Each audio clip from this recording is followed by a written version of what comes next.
artists so unconditionally and so respectfully. We're almost at the end, so you'll just have to stick it out for 2 more, but I know you're really going to enjoy them. Thank you so much to Mr. Morgan for helping me figure out what to say and how to make it sound good, and to Mr. Johnson for helping me make and understand everything that you're about to see. And of course, thank you to Mr. Berry and Mr. Novak for allowing me to do this and always supporting me, because I am the token film major that you heard about. Yes, it's me. Oh, this is the wrong slide order. I'm sorry. Film talk? Maybe. No, just kidding. There's a lot of art going on here. It's okay. And I'm going to go back 1 slide now. So I work primarily in film and photography, and I just want to start by saying that I think my work comes from concepts more than it does feelings or emotions towards the aspects of my life. I'm simply trying to explore what I don't understand about my life. Okay, 2 more. I notice all the intricacies within my life pertaining to relationships, control, memory, and time, and see how I fit into them. For example, in the 3rd image there, you can see a still from a film that I made where I tried to understand the subjectivity of memory and why we do not remember every moment of our lives in full. It is my job to both give and take from my work unconditionally as an artist, but it is also extremely specific to me. I believe that the biggest overarching goal with my work is authenticity. Sorry, I lost my place there. Hold on. All right, there we go. And my own struggle to be authentic in my own work. Art is such a personal thing that I think it begs the question of how can we not be authentic when we make work about our own personal lives? And I guess in that sense, we have to be authentic to ourselves, but there are still biases that we make in our work that we don't see. These biases may not necessarily come from us, but they change the way we think about the work that we create. I make art about topics that I feel to be universally relatable. As I said before, I work with different intersections between time, relationships, memory, and control. I use my work to explore these topics of which I have trouble communicating verbally. For example, I have a fear of my physical house because I'm like 90% sure that it's haunted, but maybe it just makes a lot of sounds in the middle of the night. Potentially. I don't know. We're working through that. So I created both a series, which looks like this, and a film, which looks like this. This isn't the film, these are stills from the film, of course. That allow me to control my relationship to each space in the house and make me connect with it in a way that I hadn't before. This process allows me to control the way I see each space and changes my relationship with it from a space I exist in to a space I exist with. I aim to show the different versions of myself and the ways I think about those really big philosophical questions that are difficult to wrap your head around. Women are going through a crisis. It begins at, but extends far beyond gender. I am unfortunate enough to experience it. I am a woman who makes art about women, but does that make my work feminist? I think that before we can really answer that question, we have to ask what a universal story is and who is allowed to tell that story. This applies to both art and film, but we've heard a lot about the art world tonight, so if it's okay with y'all, I'm going to shift gears towards film. Maybe this is a film talk, I don't know, I'm sorry. Okay, anyway.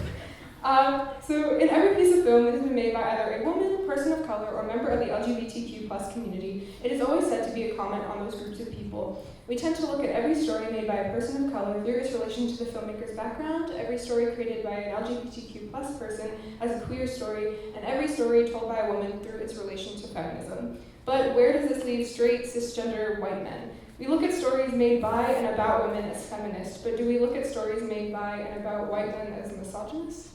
No, we don't, because that would be insane, wouldn't it? So now it becomes clear who is allowed to tell universal stories. We never analyze films by and about straight cis white men as a comment on what it means to be a straight cis white man, but a comment on what it means to be a human. We can also dig much deeper into the way that women, LGBTQ+ people, and people of color are portrayed in these universal stories, because it's not great, or the fact that the world's pressing dream of a strong female lead is nothing more than an actual human woman. In all of these stories, human woman in all these stories, so my work explores the way we create such specific boundaries that limit our understanding of them. I consider myself a feminist, and I consider all of my work to be feminist as well, but I think in part that's because it has to be. The work that I make is about women and the way women interact. I think about the intricacies of female relationships and the constant sense of underlying love that is the basis of those relationships, even when we may not like each other too much. But love isn't feminist. It's a universal human emotion that is a major part of everyone's lives, regardless of gender. So why do we force this emotion to be female? I recently made a film, which you should all come see at the Big Screen Student Film Festival on April 3rd, representing my film, Queens. So it is about a girl who realizes she's in a toxic relationship with her best friend. And I think this is a moment that we can all relate to, because you know that these people in your life should no longer be in your life, but you're always searching for ways to make it work because you still love them, even though you know that it has to end. However, this is not reserved for women. It is something universal. I wanted to explore the very intricate passivity to the way women deal with these issues, but it's not to say that men don't have specific intricacies in their relationships as well, but again, their stories are still seen as universal. I also wanted to question where we draw the lines with feminist art. It is common for us to believe that stories that feature a strong female lead would qualify as feminist, but when you really think about it, you begin to understand that these strong female leads, as I said before, are just regular human women, or romanticized versions of them fighting crime and saving the world in dystopias. Of course. So we have decided to put a label on them to further this divide. It is absolutely fantastic to see this kind of representation in art today, but when we don't see badass women fighting crime, it doesn't mean that they aren't strong too. And it doesn't mean that just because she's a strong woman that her story isn't feminist. So I recently made a series actually that is about feminism, where I wanted to create two unlikable female characters who are living selfishly but were still fulfilled. These women exist only for themselves, but it doesn't make them any less strong. They do not simply fill the role of the strong female characters that we are used to seeing, but that does not make them any less feminist. This shines a light on the way that we see female characters and force feminist art to have limits. Feminist art, of course, is not just women, though. It is inclusive of all marginalized groups and allows these groups to express their voices in a true and honest way, a way that is true to the individual and the group so they feel represented and understood in an authentic way. So, of course, it all comes back to authenticity. I'm trying to be authentic to the way that I understand the world, but it is always seen through a feminist lens. I consider both myself and my work to be very feminist, but my work should not be considered this way if I don't want it to be. My themes, interactions, and topics are universal, but are portrayed through women. If a man were to create my work, it would be seen as universal, but the bias of the audience changes the way my work is both received and created. It is impossible to be a feminist, or just a woman in general for that matter, and tell female stories without being forced into the idea that my work has to be seen in relation to feminism. It allows my work to be overlooked by those who do not identify as women because they feel they are not allowed to relate to my otherwise universal story. The authenticity that I've been striving for is now overlooked because the universal has become specific simply because of gender. I'm trying to understand where my work actually fits on the feminism scale, while being pushed to the furthest end. I have learned to live through the lens of white men because those are the only stories we are told and taught to be universal. We continue to neglect the question of how female stories have an impact on the universal world instead of just an impact on women. How are we authentic to ourselves in a space that is inherently biased?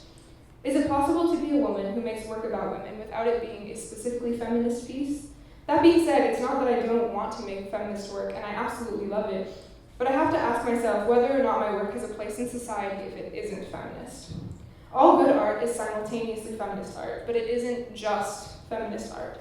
We have to get past this bias and understand that the work women make is universal, and we have to remember not only to support them as feminists, but as incredible artists as well. And before I head out, I just want to shine a light on a person whose art sums us up in every way. I'm sorry, this is a sensitive subject. Again, put this in the wrong order. Agnes Varda changed the direction of film as an art form, and proved that feminist work has a place in our society. Her work covers universal topics through a female lens and proves that all good work is feminist work. She's the voice of the French New Wave and taught us that women have the ability to make work that is simultaneously feminist and universal. She passed away this morning at 90 years old, which hit me pretty hard, so I just wanted to take a moment to give her some respect for all she's done for film and all she's done for women. Her work has inspired so much of my own work and so many other people's art. She was an incredible filmmaker and photographer, so you should definitely make the time to go look at her work. Take a look and remember her name because she's the reason why I and so many female filmmakers are making work today. Thank you so much for